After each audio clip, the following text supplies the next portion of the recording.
Hey everyone, it's Elle Hayes. Welcome back to my channel. Yeah, I know it's been a little bit of time since you've seen me do a proper YouTube video. My last one was a Twitch compilation, which was really nice and let a lot of you see what I've been up to and why I've been a little slacking, whatever word you want to use, on my YouTube content. And I apologize for that, and I really am trying to get back in the swing of things. I am very appreciative that people overall are understanding. Life has been crazy for everyone right now, and I'm trying to figure out, my new normal and how to get content done in a timely manner and stay motivated and excited despite all the bullshit. That was super rambly and an unnecessary intro, but today we're going to talk about virtual concerts and, well, concerts in the world of COVID. Without further ado, let's get into the video.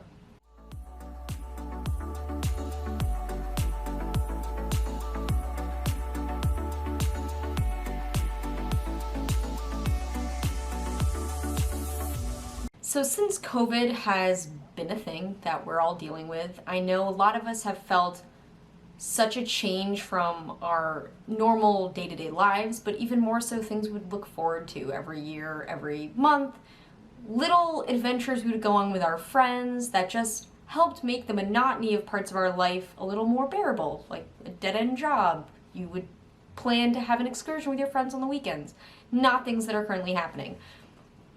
And a major thing that a lot of us are missing are concerts. I know I was really bummed out when all of this still continued to be an issue over the summer because I had tickets to the Hella Mega Tour, which was a concert that was having Weezer, Fall Out Boy, and oh my god, who was the other one?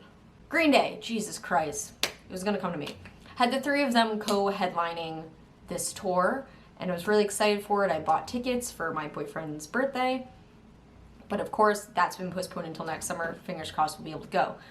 But to make up for this frustration that we're all dealing with and the missing of a familiar thing that brought a lot of joy to many of us, thankfully artists and their teams have been putting together these virtual concerts.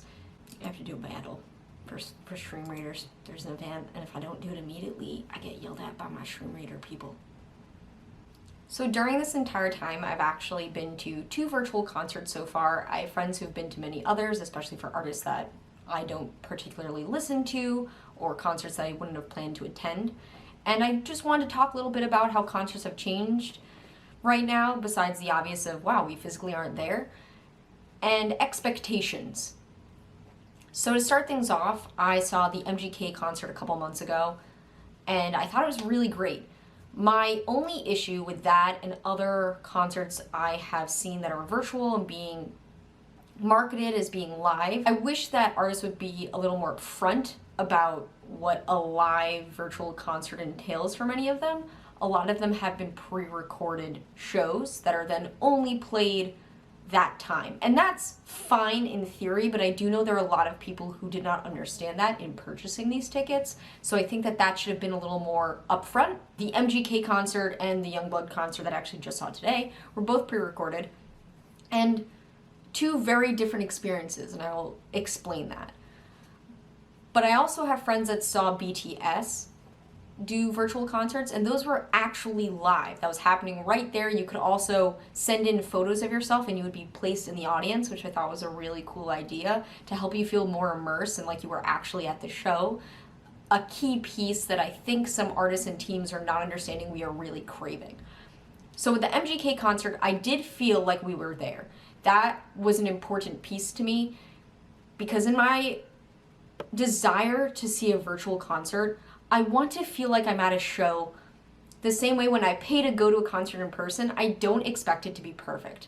And I get that artists and teams are going to look at it a little differently because, well, if this is going to be pre-recorded and posted and you can view this for 72 more hours, what if parts of it are leaked? They might use it later, use it for other things. So they want it to be quote unquote perfect because it's a recording. It's not actually happening right in front of a live audience.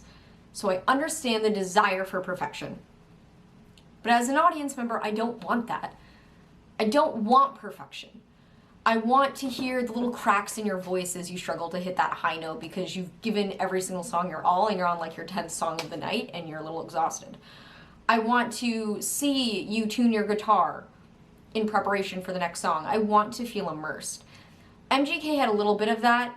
Thankfully, it was pretty stagnant in terms of camera angles. So there were a couple of jumps where you jump to like Travis Barker because you see him playing the drums, and you jump to a close-up maybe of MGK, but you still felt like it was very natural. This was one scene, it felt like one take, whether it was or wasn't. That was the impression I got as a viewer. And on the flip side of that, Youngblood, not his set, but he had two openers, which I'll get into that as well, but his two openers had a lot more jump cuts, especially the first one. It was a punk band, so I understand aesthetically how the jumps made sense, but it felt so much like a music video. It didn't feel like an authentic concert. And I just kind of wanted to voice my opinions on that and stress to people doing virtual shows during this time, your audience misses the feeling of being at a live show. We don't want the perfection because I can go and see that on your YouTube channel. I could go and see that on pre-recorded concerts you've already released. I don't want that. I want to feel the authenticity of a show. While MGK's videography to me was much more natural and what I expect in a live show that's recorded and being broadcasted, I preferred Youngblood's audio. Youngblood's audio in his set sounded more live. You heard the echo of the room he was in. There wasn't as much filtering and auto-tuning to his voice as there was in the MGK show. I also get that those are still stylistic choices, and at the end of the day, that doesn't really detract from my enjoyment of a virtual concert, but I just liked those little details. I liked hearing the graveliness of his voice on notes. I liked that multiple times he shouted out Munich, which is the show I attended, so it felt like this was a specific recording for this date, and that if I were to purchase multiple dates of this virtual tour, that they would each be unique in some way. One of my biggest issues with the concert we attended for Youngblood was that he had two openers, and it was an hour show in total. Youngblood was only on for about 25 minutes, and personally, while I get that I only paid about $6 for a ticket to see Youngblood, which would never happen if it were a live performance, while I'm super understanding of that fact, MGK gave us about a 45-minute show with no openers.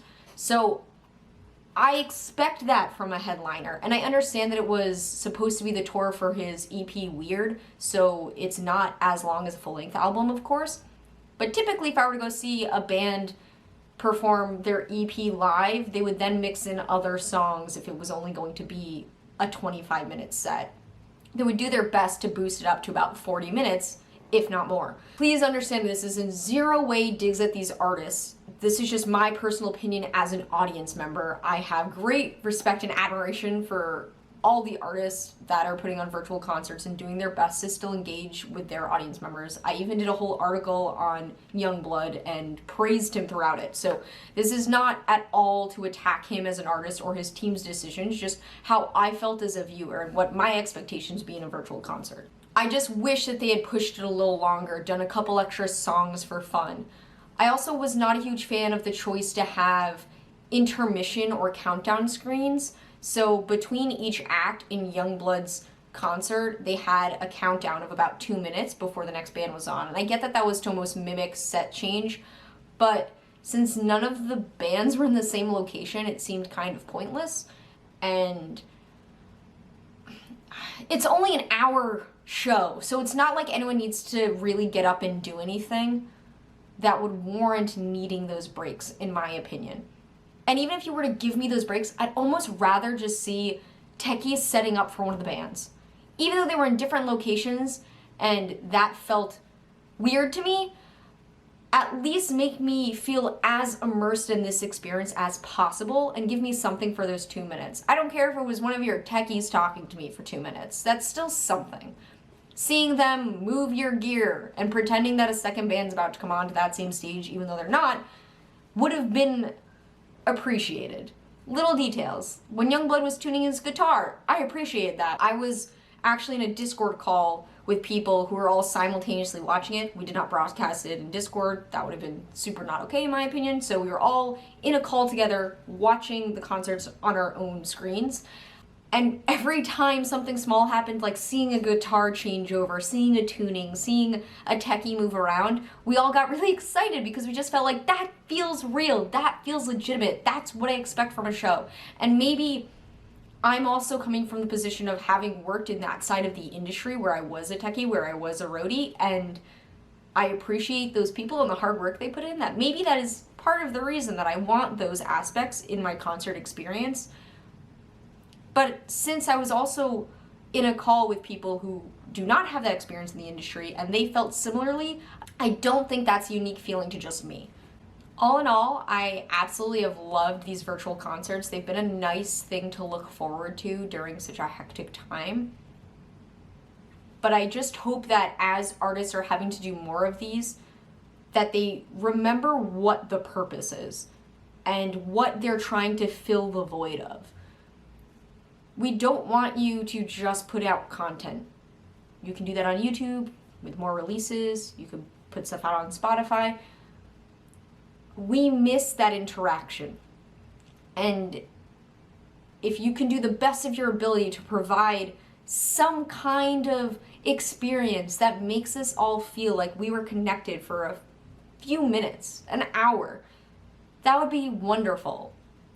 Especially during this time with COVID and us all being stuck inside. Because especially where I am right now, we're probably about to go on our second stay-at-home order.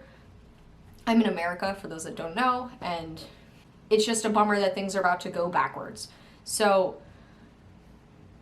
I'm craving more of these experiences as time goes on, and I'm hoping that we see artists figuring out what their audiences really want from them. Sorry if this cut seems super weird. I was at the end of my video and the card filled up.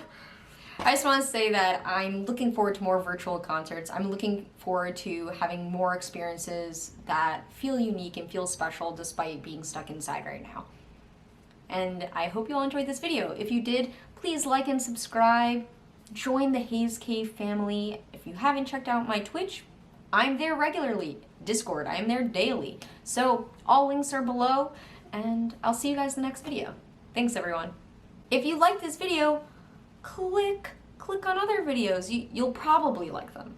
There's no guarantee, but I am going out on a limb that maybe 60% of you will enjoy them. That's something, right?